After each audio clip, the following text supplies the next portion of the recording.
Na última quinta-feira, as águas do Rio São Francisco levaram um dos nossos maiores talentos, o ator Domingos Montanher, o santo de Velho Chico. Domingos estava feliz, comemorando as últimas gravações da novela. E num momento de descanso, foi surpreendido pela força da correnteza. Nós fomos até Canindé de São Francisco, em Sergipe, para entender como essa tragédia aconteceu.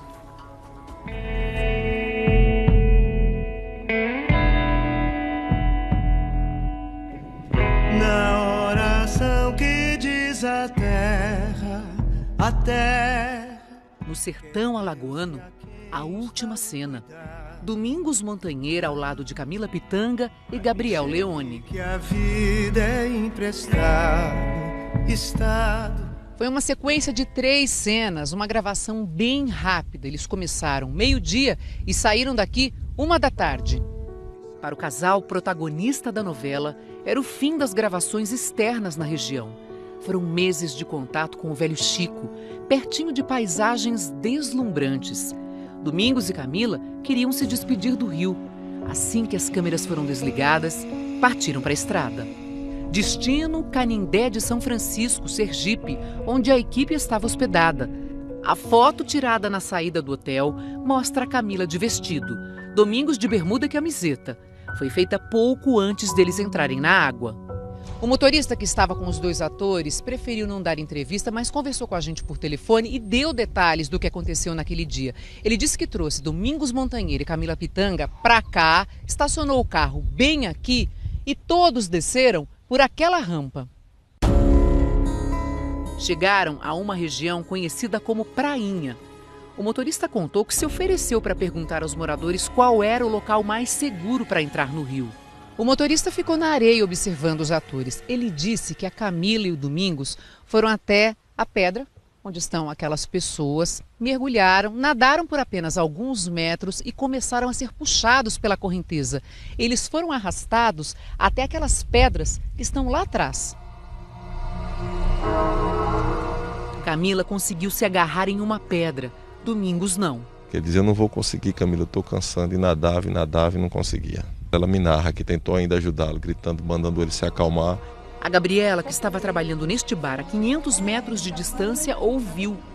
Como eu tenho o número do rapaz do Corpo de Bombeiros, aí eu liguei imediatamente para ele, para o Gleidson. Por volta das 13h56, o bombeiro civil Gleidson mandou o primeiro áudio dizendo que tem alguém se afogando.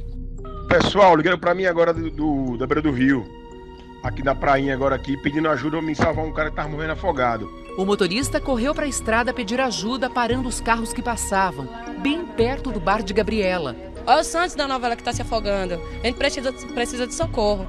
Ela ligou de novo para o bombeiro.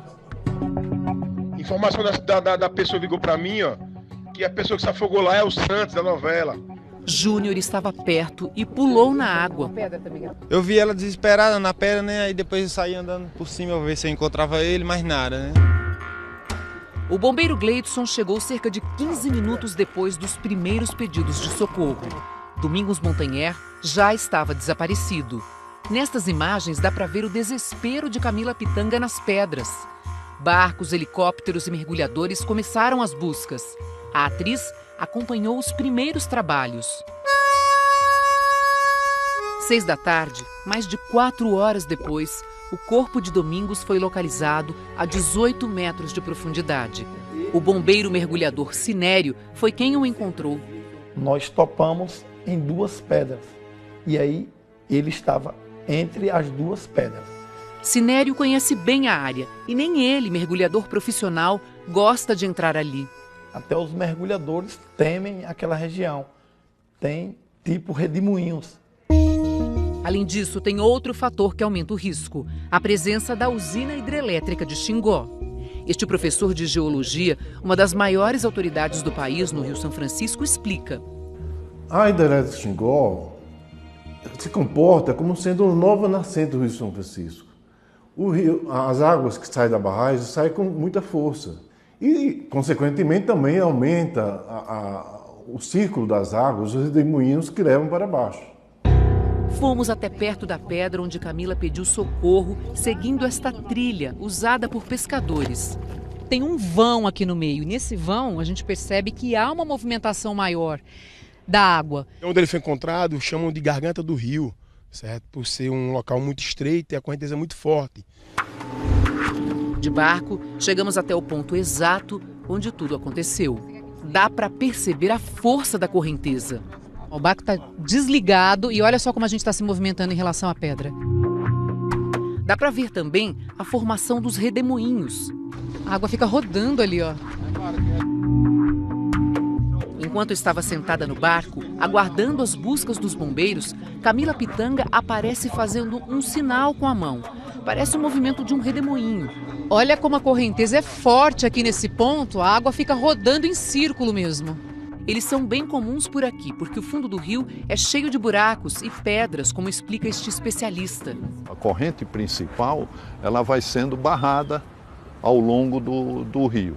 E aí, quando você põe um anteparo, a água tende a girar em torno para compensar a diferença de velocidade de fluxo. Os redemoinhos surgem embaixo, no fundo do rio, com muita força e vão subindo. Às vezes, ficam escondidos embaixo d'água. Puxam tudo para baixo, como um ralo. Então você olha, a superfície está tranquilo, mas lá no fundo, esses redemoinhos estão funcionando ativamente e pode sugar uma pessoa. Na época de seca, como agora, o nível do rio fica mais baixo, o que deixa os redemoinhos mais próximos das margens e ainda mais perigosos. Quem não conhece bem o rio pode exatamente mergulhar nesses panelões. Em nenhum lugar da prainha há qualquer placa que avise sobre os riscos. Também não há nenhum salva-vidas. Não foi sempre assim. Nestas imagens de 2013, dá para ver que existia sinalização e segurança. Até o ano passado, seu Manuel era um dos salva-vidas. Dispensaram vocês por quê? Eu não sei. Na verdade, eu não sei por qual razão, né? Segundo a prefeitura, as proteções e os salva-vidas foram retirados por causa de uma reforma na prainha feita pelo governo do estado. Mas essa reforma já terminou há mais de um mês e meio. O secretário municipal de turismo diz que o Ministério Público Federal impediu a prefeitura de colocar as sinalizações na área. A União estava dizendo para a gente, através do Ministério Público Federal, de que a gente não poderia trabalhar naquela área. A procuradora do Ministério Público Federal, responsável pelo caso, nega. Diz que apenas recomendou a regularização da área que estava sendo usada sem autorização, mas que em nenhum momento proibiu a sinalização do local ou a contratação de salva-vidas. Estas fotos de 30 de julho mostram uma festa de reinauguração da prainha, sem nenhuma medida de segurança para os banhistas. Hoje vocês acreditam que vocês deveriam ter colocado essas placas? Contratado salva-vidas? Confesso a você que nesse trauma todo eu não parei nem para pensar nisso. Quem do mundo a mortal loucura. Só agora, após a imensa repercussão da morte de Domingos Montanher, algo vai ser feito. Uma coisa eu sei, aquela área, por determinação do município, está interditada a partir de segunda-feira. Quase um ano depois do início das obras, 51 dias depois da reinauguração. 4 dias depois que Domingos morreu. Da formosura, usura, será o fim dessa jornada. Não.